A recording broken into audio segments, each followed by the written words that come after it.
All right, Shalom Akim. I want to give all praise, honor, and glory to Yahweh, Ba'ashem, Yahweh Shai, Ba'ashem Rakakwadash, double honors to the apostles and elders of Great Millstone, and Shalom to the elect. Again, to Wadi Yahweh, Ba'ashem, Yahweh Shai, for allowing me to do another lesson. And I'm going to entitle this one, um, the fourth industrial revolution will be bloody. And any of those, which we are scholars, through the spirit and power of Yahweh Bashim Yahweh Shai, giving us our apostles. They teach us to, search words, go into history. And one thing we learn when you learn about history is that a revolution always came through bloodshed. All right, and this fourth industrial revolution, which I'm going to read about in a minute, is the same way. Now, the word revolution in itself means a forcible overthrow of a government or social order in favor of a new system. And in the scriptures, we see that our enemy, the ruler of this world today, Esau, Edom, the so-called white man, only came with blood, or his end result was that of shedding blood. Case in point, in the book of Maccabees, okay, where he coerced the whole world, the whole known world at the time, to follow him, to follow his laws, to forsake their own laws to follow him. And Hellenization came about because you had devout Jews, all right, Israelites, who chose, all right, to continue to follow their power. Okay. And anytime you coerce a group of people, or different people, all right, into a particular way of life, you got to know that there's going to be backlash. All right. And what brought about this lesson is I was reading in this book From Babylon to Timbuktu about because this is a good read, brothers go into it often.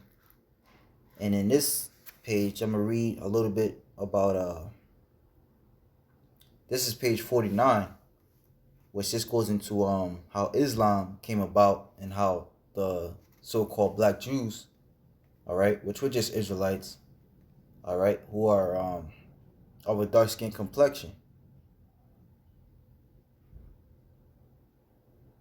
We're just Israelites of a brown skin complexion.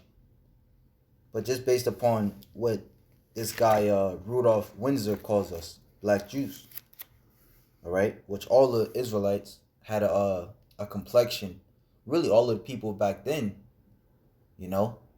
had a darker skin complexion. All right, the only one that stands out even now to this day is Esau, Edom.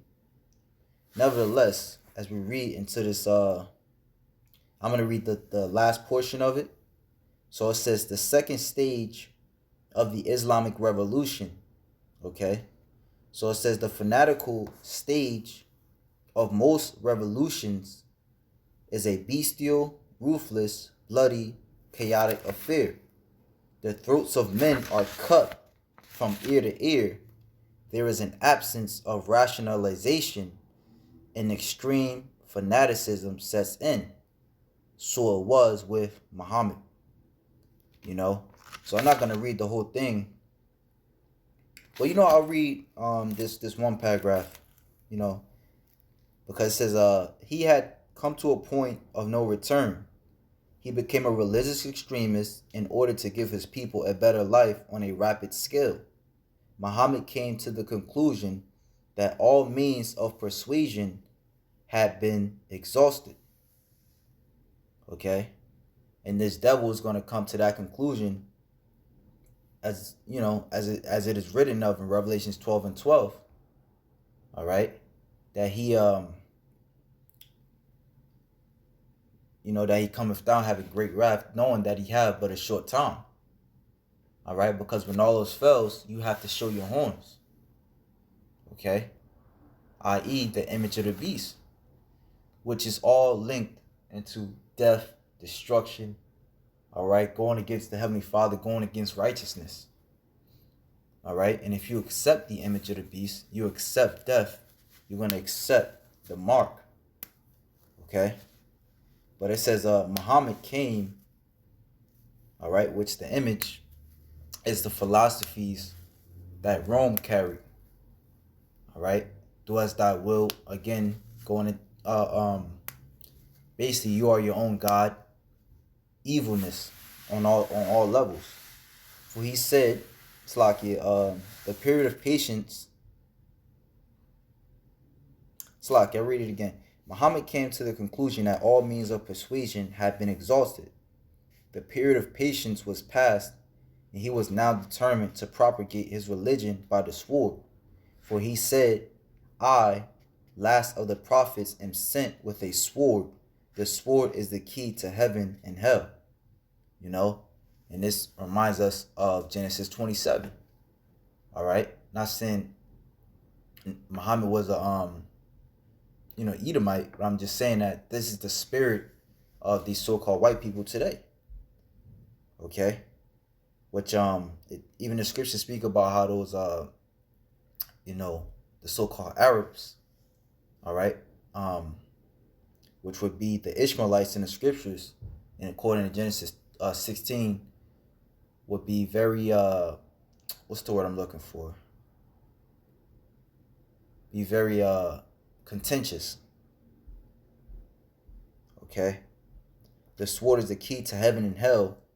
All right, which is how this devil feels. All right, he ruleth by the sword. The Most High put it in his spirit. All right, he gave it to Isaac to bless Esau with that blessing. All who draw it in the name of faith will be rewarded. All right, so that's pretty much the point I wanted to get on that. But again, when we go into the scriptures, we see that's the same mindset of this devil Esau Edom. As a matter of fact, when we go to Revelations 12, as I mentioned 12 and 12, I mentioned 12 and 12, but I want to, I'm gonna read 12 and 12, and then I'm gonna jump down to 12 and 16. Therefore rejoice, ye heavens. Actually, I'll read 12 and 11.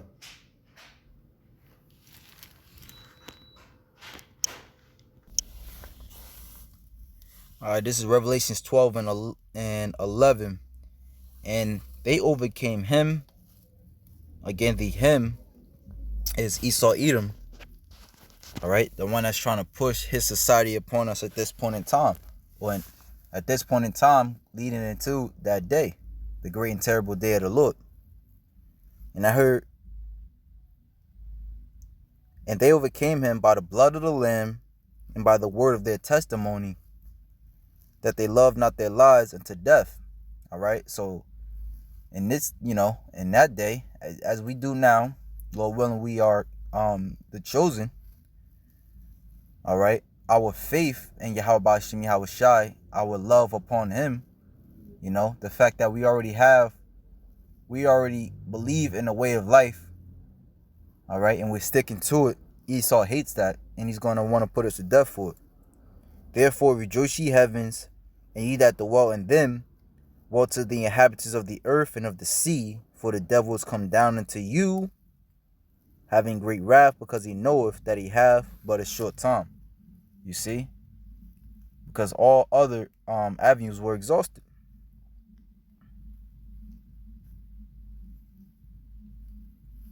Skipping down to verse 16. I'll skip down to verse 15 actually.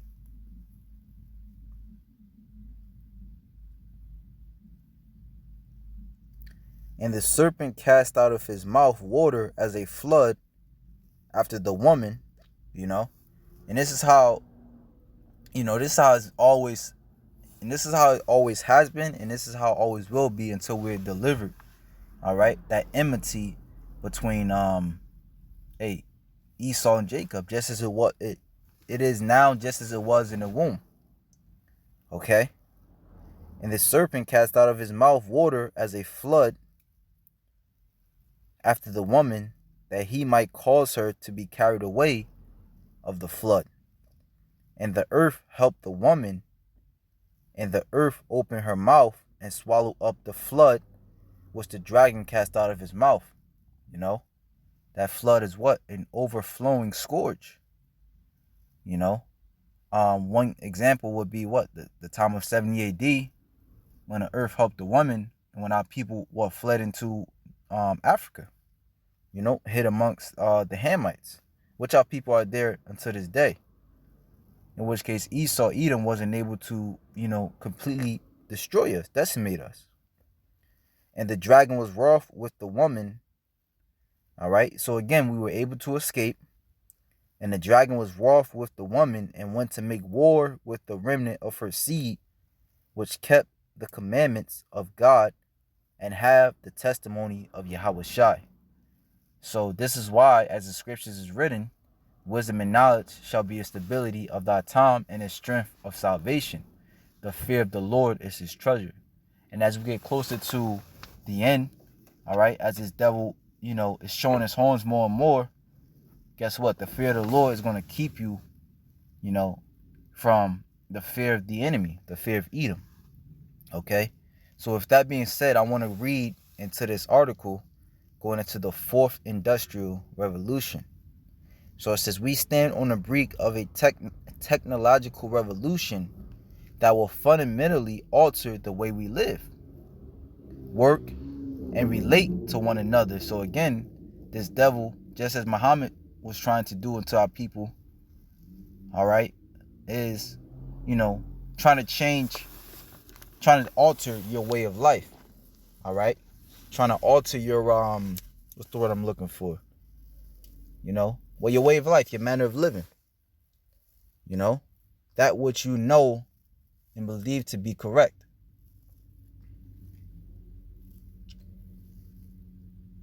It says, we stand on the brink of a technological revolution that will fundamentally alter the way we live, work, and relate to one another.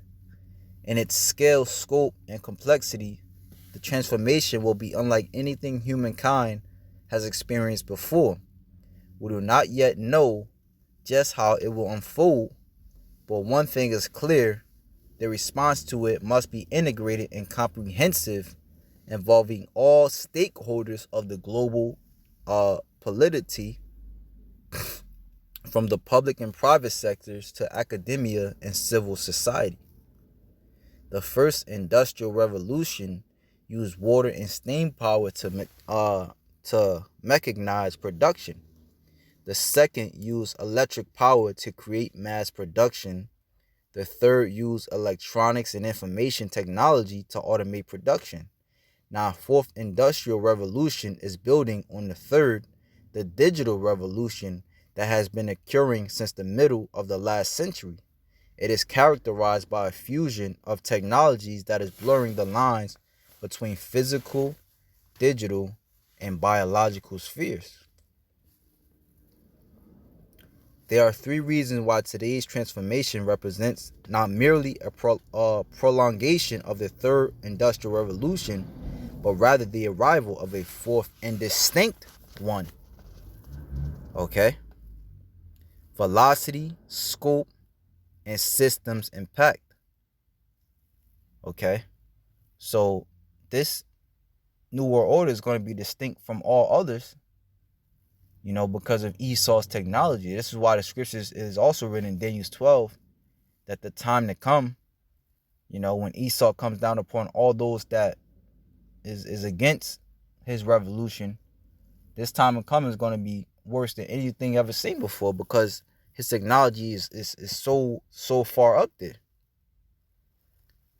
It's so far up there that he thinks, he thinks that he's going to be able to fight the Heavenly Father. All right. Well, fight Yahweh. All right. Yahweh is who the world originally calls Jesus Christ, Salakia. All right. Fight the Yahweh and the angels when they come back, using his technology against the Lord's technology. What's the Lord, he created the technology that you have. He gave you the wisdom to create the technology that you have. So it says, but rather the arrival of a fourth and distinct one: velocity, scope, and systems impact. The speed of current breakthroughs has no historical precedence. You see? So Esau wants to outdo himself. When compared with previous industrial revolutions, the fourth is evolving at an exponential rather than a linear pace. All right? And that's scriptural, which is crazy, you know, for Esau to really think he's going to do something outside of the, you know, outside of the peripheral of the Lord, basically. All right? This is, what's that, Daniel's 12 and 10?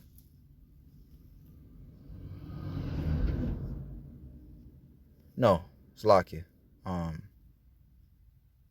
Yeah, 12 and 4, Salakia.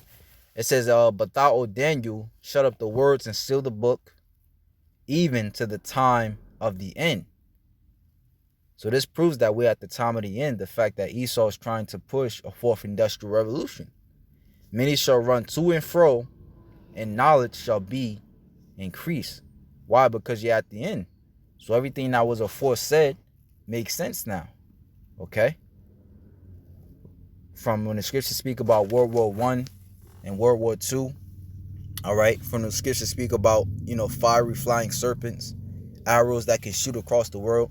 All that makes sense now. Back then, it didn't make sense. The prophets didn't understand, the visions that they were having, but now, it's understandable because the technology, all right, and the descriptions that the prophets use, we can link them up with world events. Okay? So now we go back. It says, what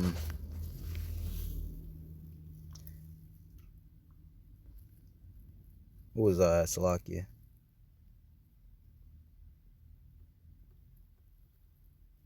It has no historical precedence when compared with previous industrial revolutions.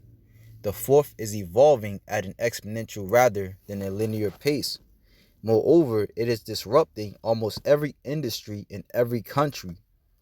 And the breadth and depth of these changes herald the transformation of entire systems of production, management, and governance. That's why Esau, as it is also written, wants to do away with the dollar. Wants to affect the way you buy and sell, because once you do that, you have, once you affect the way people buy and sell, and they go along with that, you got autonomy over everything. All right. Which is also another way how Esau, when you going always, I feel like I basically talk about it in every lesson. All right, how Esau uses wars to change the monetary system. And if you don't get down, well, he's going to put your country in debt to the fact, he's going to put your country in debt, all right, by the means of war. All right, some will die, the rest, for those that live, they live in extreme poverty, all until, all right, you accept his monetary system. All right, and it's going to be in his monetary system, which that's just the brink of the ice. That's why we always go into, we always go into the word Mark in Revelations 13 and 16, because of course it'll be to buy and sell. But when you go deep into it, when you go into the word karax, all right, you got a karagma, meaning the physical implantation. Then you have karagma. Let's just grab it.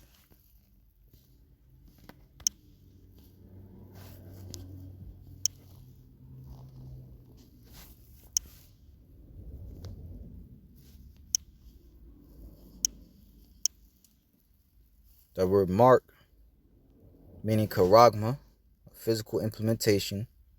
Going to the origin of that, you have the word karax, meaning a paler state, how it's going to be implemented.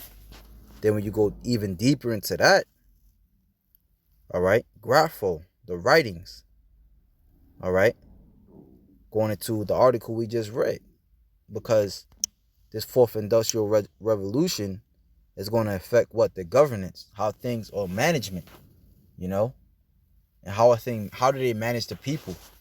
All right, how do they keep tabs on everybody through the writings, you know, through their social security, through their driver's license or their ID.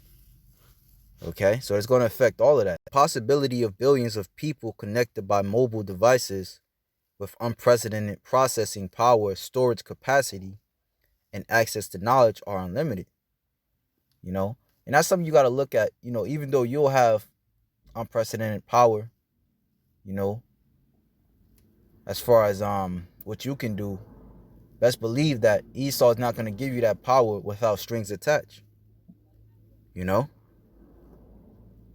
It says just as right now, you know, he's giving you all this money, but best believe there are strings attached. You know, you're gonna have to pay that back. You know, it's coming out of your damn income tax or whatever. And these possibilities will be the possibilities of billions, and even more so, you know. Let me just keep reading, Salakia. The possibilities of billions of people connected by mobile devices with unprecedented processing power, storage capacity, and access to knowledge are unlimited. All right. He's going into all the you know, all the feel goods, if you will. Which that's really how you sell something. But again, when you look deeper into it, all right, when you look deeper into the contract, you'll find that it's a whole bunch of things that's gonna go against you. All right. And Elon Musk talks about, you know, how they got chips that can control emotions. So you'll be able to control your own emotions, yes, you know, to where you're more calm if you're a hothead, you know, or if you're a fighter and you know you need that adrenaline and, you know, hey, you know what I'm saying, build your strength up or whatever. Yeah, that'll be good for you. But then at the same time, they can control that as well. Esau Edom. So it says, and these possibilities will be multiplied by emerging technology breakthroughs in fields such as artificial intelligence, robotics, and the Internet of Things, autonomous vehicles, 3D printing, nanotechnology, right?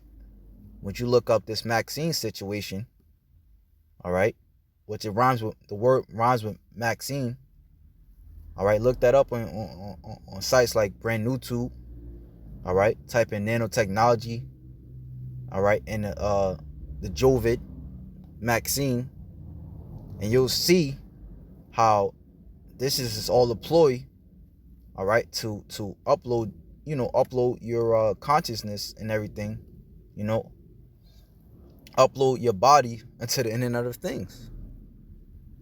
Okay, it says 3D printing, nanotechnology, biotechnology, material science, energy storage, and quantum computing.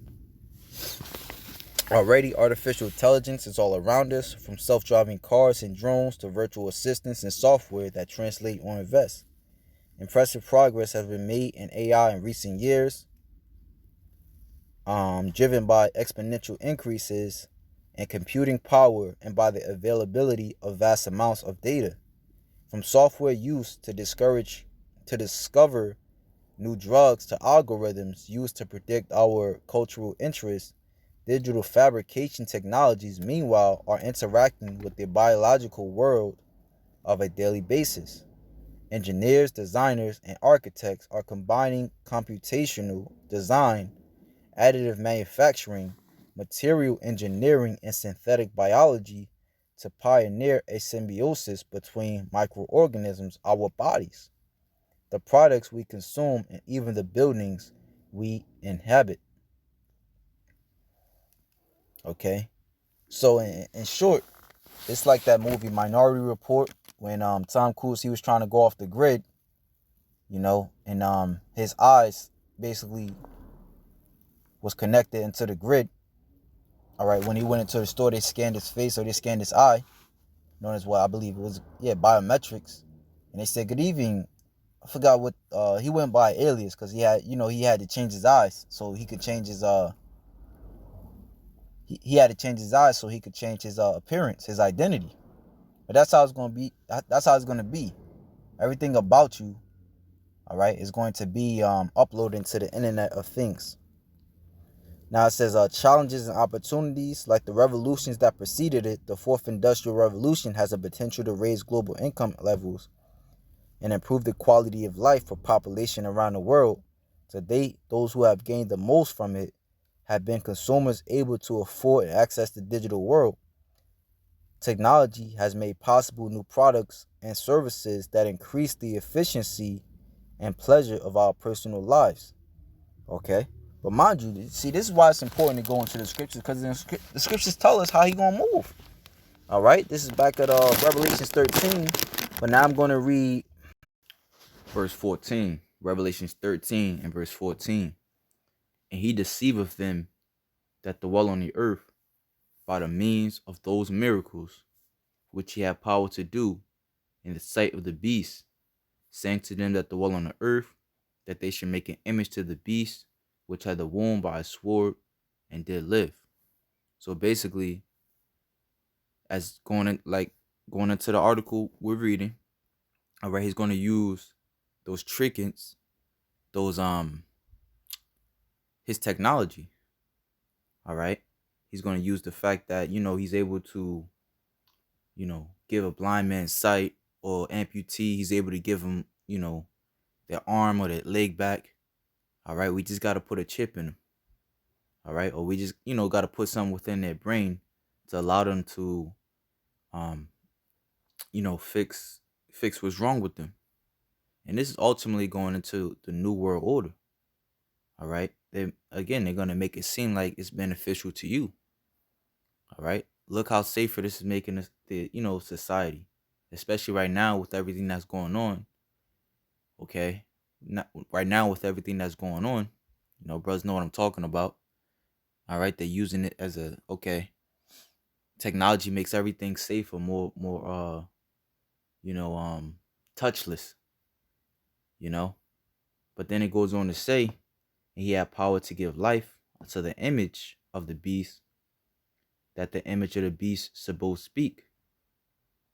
Okay, again, going into the new world order. All right, the image of the beast, basically, which the beast is Rome.